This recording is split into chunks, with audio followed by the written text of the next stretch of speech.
கடவுளே, சின்ன பொண்ணுக்கு நல்லபடியாக ஆம்பளை பிள்ளை பிறக்கணும்ப்பா. தாயும் குழந்தையும் எந்த பிரச்சனையும் இல்லாமல் நல்லபடியாக இருக்கணும் கடவுளே. நல்லபடியாக ஆம்பளை பிள்ளை பிறந்துச்சுன்னா குடும்பத்தோடு உன் கோவிலுக்கு வந்து கெடா வத்தி கும்பிட்றேன்ப்பா.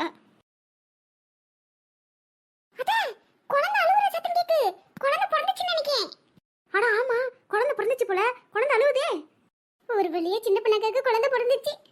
என்ன குழந்தை பிறந்ததுன்னு தெரியலையே. கொண்டு வந்து காட்டுவாங்களா இல்ல அப்படியே கொண்டு போய் பெட்டுக்கு மாத்திடுவாங்களான்னு தெரியலையே. அத்தே, அதெல்லாம் காட்டுவாங்க அத்தே. ஆபரேஷன் முடிஞ்சிருக்குல்ல, அதனால கொஞ்ச நேரம் கழிச்சு சின்ன பொண்ணாக்காவை நம்ம கண்ணில் காட்டுவாங்க. அதுக்கு முன்னாடி குழந்தைய மட்டும் தூக்கிட்டு வந்து என்ன குழந்தைன்னு சொல்லிட்டு காட்டிட்டு போவாங்க. வாழ்த்துக்கள்மா, நீங்க பாட்டி ஆயிட்டீங்க. ஏம்மா, நான் பாட்டி ஆயிட்டேன்னு எனக்கு எப்பயே தெரியுமா? முதல்ல என்ன குழந்தை பிறந்திருக்குன்னு சொல்லுங்க. அழகா இருக்கு. குழந்தைனா இப்படிதான் இருக்குமோ? ஆனா இது சின்ன பொண்ணு அக்கா மாதிரி இல்ல, அத்தான மாதிரி இல்ல, புது ரகமா இருக்கு. பிறந்த குழந்தை அப்படிதான் இருக்கும். வளர வளரத்தான் அவங்க அப்பா மாதிரி இல்ல அம்மா மாதிரி முகம் மாறும். ஆமா, என்ன பேபி பிறந்திருக்கு எங்க அக்காக்கு?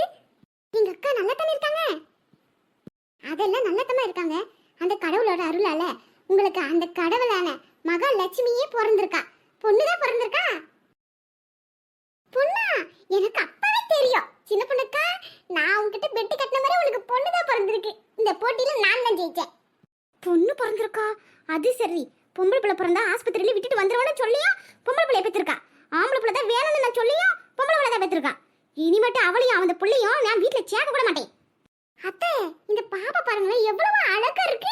அப்படியே உங்களை உரிச்சு வச்ச மாதிரியே இருக்கு. வந்து பாருங்களேன். ஏக்கா, சின்ன ஏக்கா, ஏக்கா நில்லுக்கா. என்னாச்சு? ஏமா, உங்க அத்தைக்கு ஆம்பளை பிள்ளை தான் வேணும்னே அவ்வளவு நேரம் கடவுள் கிட்ட வேண்டிட்டு இருந்தாங்க. கடைசியில பொம்பளை பிள்ளைய பிறந்துருச்சுல்ல, அதே கோச்சுக்கிட்டு போறாங்க. போனா போகட்டும். என்னமோ இவங்க வச்சுதான் சட்டன்ற மாதிரி பேசுறாங்க. குழந்தையோட முகத்தை கூட பார்க்காம அப்படியே அவங்களுக்கு ரோச வேண்டி கிடக்கு. ஏமா புரியாம பேசாதம்மா. பச்சை உடம்புக்காரி புள்ளியும் உன் அக்காவையும் யார் பாத்துக்குவா? அவங்க தான் பாத்துக்கணும். அவங்க என்னோட புள்ள முகத்தை பார்க்காம இப்படி கோச்சிக்கிட்டு போறாங்க. முதல்ல போன போட்டு இந்த பொண்ணோட அப்பா அம்மாக்களை விஷயத்தை சொல்லி அவங்க வர வைக்கி. அப்புறம் என்ன பண்றது முடிவு எடுக்கலாம். குழந்தைய பாத்துட்டீங்களா? கொடுங்க டாக்டர். சின்ன பொண்ணு அக்கா அதெல்லாம் நல்லா இருக்காங்க. ஆபரேஷன் பண்ணதுனால மயக்கத்துல இருக்காங்க.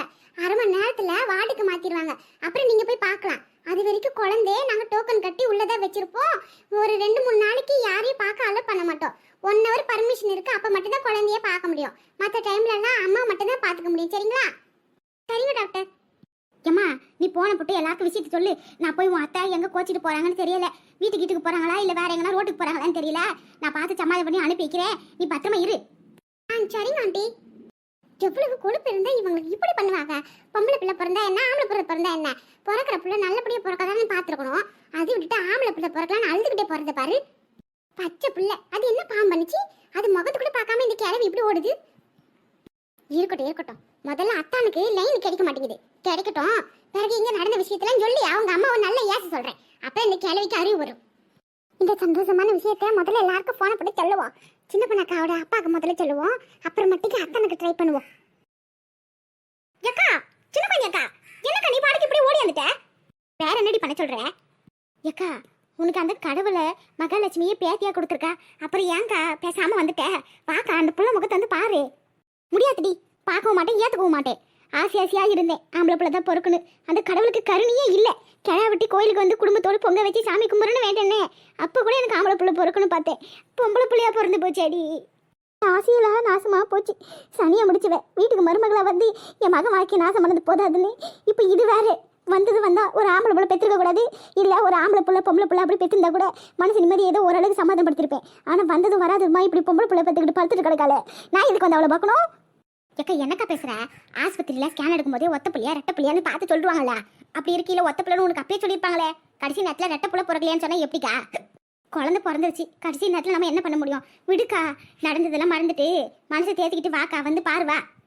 முடியாதுடி, நான் பார்க்கவும் மாட்டேன். கடைசி வரைக்கும் அந்த புள்ள முகத்தை பார்க்கவே மாட்டேன். நான் போறேன். ஏக்கா, எங்க போற? வேற எங்க? என் வீட்டுக்கு தான். ஏக்கா, இப்போதாங்க குழந்தை பிறந்திருக்கு. அந்த பொண்ணுக்கு குழந்தை தூக்க கூட தெரியாது. சின்ன மருமகளுக்கு ஒன்றும் தெரியாது. அப்படி இருக்கையில அவங்கள யார் பார்த்துக்கிடுவாங்க? நீ பாட்டுக்கு கோச்சிக்கிட்டு போறேன்னு சொல்லுத. யார் வேணா பார்த்துக்கிட்டோம். நான் அவகிட்ட அப்பையில சொன்னேனே, பொம்பளை பிள்ளை பிறந்தா நல்லா பார்த்துக்க மாட்டேன், உன்னை இங்கே விட்டுட்டு போயிடுவேனே. ஏன் இந்நேரத்துக்கு புள்ள பிறந்த விஷயம் அவங்க அப்பா அம்மாக்கு தெரிஞ்சிருக்கும். இன்னும் கொஞ்ச நேரத்தில் எப்படி அந்த கிழவனு கேள்வியும் வருவாங்க. அவங்க பார்த்துக்குவாங்க அவங்கள. நான் ஒரு நிமிஷம் கூட இங்கே இருக்க மாட்டேன். நான் போறேன் என் வீட்டுக்கு. யார் எப்பனா போகட்டும். அட கடவுளே, என்ன இந்த அக்கா இப்படி அப்படி அவங்களை விட்டுட்டு போகுது? ஆண்டி, எங்க அத்தை எங்க? வாமா, அவங்க இப்போதான் கோச்சிக்கிட்டு வீட்டுக்கு போறேன்னு கிளம்பி போயிட்டாங்க. அது சரி, புள்ள பிறந்த விஷயம் யாருக்காவது போன போட்டு சொன்னியா இல்லையா? சொல்லிட்டேன். சின்ன பொண்ணோட அப்பாவும் அவங்க அம்மாவும் வராங்களாம். எங்க அத்தை மனசுல என்னதான் நினைச்சிட்டு இருக்காங்க?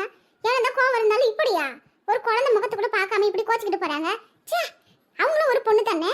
பொம்பளை புள்ள பிறந்தா என்ன இப்படி பேசிட்டு போறாங்க? அம்மா, இப்போ ஆளுக்கு மாத்தி சண்டை போற நேரம் கிடையாது. பொண்ணுல அந்த பொண்ணையும் குழந்தையும் பக்கத்துல இருந்து பாத்துக்க. அவங்க அப்பா அம்மா வர வரைக்கும் கூடவே இரு, சரியா? நான் போய் உங்க மாமியார் கூட இருக்கேன். அவங்க படுக்க கோச்சிட்டு போறாங்க. ஒருவேளை வீட்டுல போய் ஏதாவது தப்பான முடிவு ஏதாச்சும் எடுத்துட்டு போறாங்க. பயமா இருக்கு வேற எனக்கு. யாரு? எங்க அத்தை. தப்பான முடிவு நீங்க வேற ஆண்டி. நம்மள சாகடிக்காம இருந்தா சரி. அவங்கள ஒரு நாளும் சாக மாட்டாங்க. சும்மா அங்கட்டே வேறு பேத்துக்கிட்டு அப்படியே போய் சேர்ந்தாலும் சாகட்டுமே. சும்மா என்ன பேசுற? ஒரு மாமியாரை மட்டும் மரியாதை இல்லாம இப்படி பேசுற? நானும் ஒரு பொண்ணுக்கு மாமியார் தான் பாத்துக்க. இப்படிலாம் பேசாத. என் மருமகளா இருந்தா நேற்றுக்கு வாயை தச்சு கிழிச்சு விடுவேன். அவங்க பண்ணது நினைச்சா நான் பேசினேன். நான் என்னமோ வேணும்ட்டு பேசுற மாதிரி பேசுறீங்க. ஒரு மாமியார் இருந்தா நீங்களும் மாமியார் தானே, இல்லைன்னு சொல்லல. அதுக்குன்னு பிறந்த குழந்தைய கூட முகத்தை கூட பார்க்காம இப்படியே பண்ணுவாங்க? சரி, நீ உள்ள போய் இரு. அவங்க வர வரைக்கும் கூடவே இரு. நான் போய் உங்க அத்தை என்ன ஏதுன்னு பார்த்து விசாரிச்சு ஆதரவு சொல்லிட்டு என் வீட்டுக்கும் போறேன். என் மருமகளும் என் மகன் எல்லாரும் தனியா கிடக்காத வீட்டுல. சரிங்க ஆண்டி. எம்மா, இன்னைக்கு நம்ம கடை போட்டோம்ல, எவ்வளவு காசு வந்திருக்கு? செலவெல்லாம் போக அப்படி இப்படின்னு பார்த்தா கிட்ட ஒரு 4000 ரூபாய் வந்திருக்கு மாதிரி குழந்தை. பரவாயில்லையே, 4000 ரூபாய் சம்பாதிச்சிட்டீங்க 2 மணி நேரத்துல. ஆமாம்மா, கடை வேற ரொம்ப நாளா அடைச்ச கடைக்கே நான் அத்தை ரொம்ப வருத்தப்பட்டாங்க. இப்போ நம்ம கடையை போட்டு 4000 ரூபாய் சம்பாதியம் பண்ணியிருக்கோன்னு சொன்னா அத்தை ரொம்ப சந்தோஷப்படுவாங்க. இதோ சித்தியா வந்துட்டாங்களே. அத்தை வாங்க அத்தை, உட்காருங்க. நீ உட்கார மாதிரி குழந்தை, நான் அப்படிக்கா வந்து உட்காந்துக்கேன். என்னத்த ஒரு மாதிரி இருக்கீங்க? அந்த அக்காவுக்கு குழந்தை பிறந்துச்சா? பிறந்துச்சு. என்னாச்சுமா, ஏன் ஒரு மாதிரி இருக்கீங்க? அதானே, என்னாச்சு அத்தை? ஒருவேளை குழந்தை ஏதாவது பிரச்சனையா? சாச்சா, அதெல்லாம் ஒண்ணும் இல்ல. குழந்தையும் அந்த பொண்ணும் நல்லா இருக்காங்க. யாருக்கும் எந்த குறையும் இல்ல. அப்புறம் என்ன சேத்த ஒரு மாதிரியா இருக்கீங்க? உடம்பு ஏதாச்சும் முடியலையா என்ன? ஏமா, என்ன குழந்தை பிறந்திருக்கு? அதுதான் பிரச்சனையே. அவங்க மாமியார் காரி ஆசையா இருந்தான் ஆம்பளை பிள்ளை பிறக்கணும்னு. ஆனா கடைசியில அந்த கடவுள் பொம்பளை பிள்ளையா பிறக்க வச்சுட்டான். பொம்பளை பிள்ளையா? அதுக்கு என்னத்த? பொம்பளை பிள்ளை எல்லாம் கடவுள் நமக்கு கொடுத்து பொக்கிஷமா பார்க்கணும்ல. பொம்பளை பிள்ளை பெற்றுக்கிட்டு அதை படிக்க வச்சு வளர்த்தி பெரிய ஆளாக்கி கல்யாணம் நகை நட்டுலாம் போட்டு கல்யாணம் பண்ணி அதுக்கப்புறம் அது பிள்ளைங்களுக்கெல்லாம் காது குத்து சீர் செய்யணும். எவ்வளோ வேலை இருக்கு. பொம்பளை பிள்ளைன்னா சும்மாவா? அதுவும் இல்லாமல் ரோட்டில் தனியாக நடந்து போகையில. இப்போலாம் ஒவ்வொரு பொம்பளை பிள்ளைக்கும் என்ன ஆகுமோ ஏதாகுமோன்னு பயந்துட்டு கிடக்க வேண்டிய கிடக்கு. அப்படி இருக்கிற இந்த காலத்தில் எதுக்கு பொம்பளை பிள்ளை? என்னத்த நீங்களும் இப்படி பேசுறீங்க? அதானம்மா, பிறக்கிற பிள்ளை நல்லபடியா பிறக்கணும் பார்க்காம இப்படி பேசுறீங்க. எடே நீ சும்மா இரு, உனக்கு ஒன்றும் தெரியாது. இந்த காலத்தில் பொம்பளை பிள்ளை ஆம்பளை பிள்ளை ரெண்டும் ஒன்றுன்னு சொல்லலாம். ஆனால் 1000 தான் இருந்தாலும் பொம்பளை பிள்ளை வேற ஆம்பளை பிள்ளை வேற. சரிங்க அத்தை, பிறந்துச்சு. அதுக்கப்புறம் என்ன பண்ண முடியும்? அவங்க அத்தை என்னதான் சொன்னாங்க கடைசியில? என்னத்த சொல்ல, கடைசி வரைக்கும் புள்ள முகத்தை கூட பார்க்காம அவங்க வந்துட்டாங்க. என்னம்மா சொல்றீங்க? ஆமாண்டா, பொம்பளை பிள்ளை பிறந்துச்சுல்ல. ஆம்பளை பிள்ளை பிறந்தா கேடா ஒட்டி கோயிலுக்கு வரேன் அப்படி இப்படின்னு வேண்டிக்கிட்டு கிடந்தாங்க. கடைசி நேரத்தில் பொம்பளை பிள்ளைன்னு சொல்லவே மூஞ்சில ஒரு மாதிரி ஆயிடுச்சு. நான் பிள்ளையும் பார்க்க மாட்டேன் அவங்களையும் பார்க்க மாட்டேன் அப்படின்னு சொல்லிட்டு அவங்க பாடிக்கு தரன்னு வீட்டுக்கு கிளம்பி வந்துட்டாங்க. அப்ப அந்த அக்கா கூட ஆஸ்பத்திரியில யார் தான் இருக்கா? எல்லாம் அவங்க சின்ன மருமக மஞ்சுளா தான் கூட இருக்கா. அந்த பொண்ணோட அப்பா மகளா போன போட்டு தகவல் சொல்லியிருக்கு. அவங்களும் புறப்பட்டு வந்துட்டு இருக்காங்க. அவங்க வந்து பார்த்துக்கிடுவாங்க. அத்தை இருந்தாலும் இது பெரிய தப்பு இல்லையா? பச்சை புள்ள முகத்தை கூட பார்க்காம அவங்க இப்படி பார்த்து கிளம்பி வந்திருக்காங்க. அவங்களுக்கு இருக்கிற வருத்தம் அவங்களுக்கு, மற்றவங்களுக்கு எப்படி தெரியும்? அவங்க கஷ்டம் அவங்களுக்கு தான் புரியும். சரி, அவங்க குடும்ப கதை நமக்கு எதுக்கு? அவதெல்லாம் ஆஸ்பத்திரியோட போகட்டும். நான் ஆஸ்பத்திரி இருந்ததுல ஒரு மேலெல்லாம் மருந்து வாட வருது. முதல்ல வெந்நீர் வச்சு குளிக்கணும். சரி சித்தி, நான் வெந்நீர் போடுறேன், நீங்க வாங்க. ஆமா, அத்தை முகத்தை கவனிச்சிங்களா? அந்த அக்காவுக்கு ஆம்பளை பிள்ளை பிறக்காம பொம்பளை பிள்ளை பிறந்துருச்சுன்னு அவங்க மாமியார் கோவமா பேசினாங்க ஒரு பக்கம். ஆனா அத்தையும் கோவமால இருக்காங்க. பார்த்தேன். என் மாமா, ஒருவேளை நமக்கும் பொம்பளை பிள்ளை பிறந்தா அத்தை இப்படிதான் கோவப்படுவாங்களோ?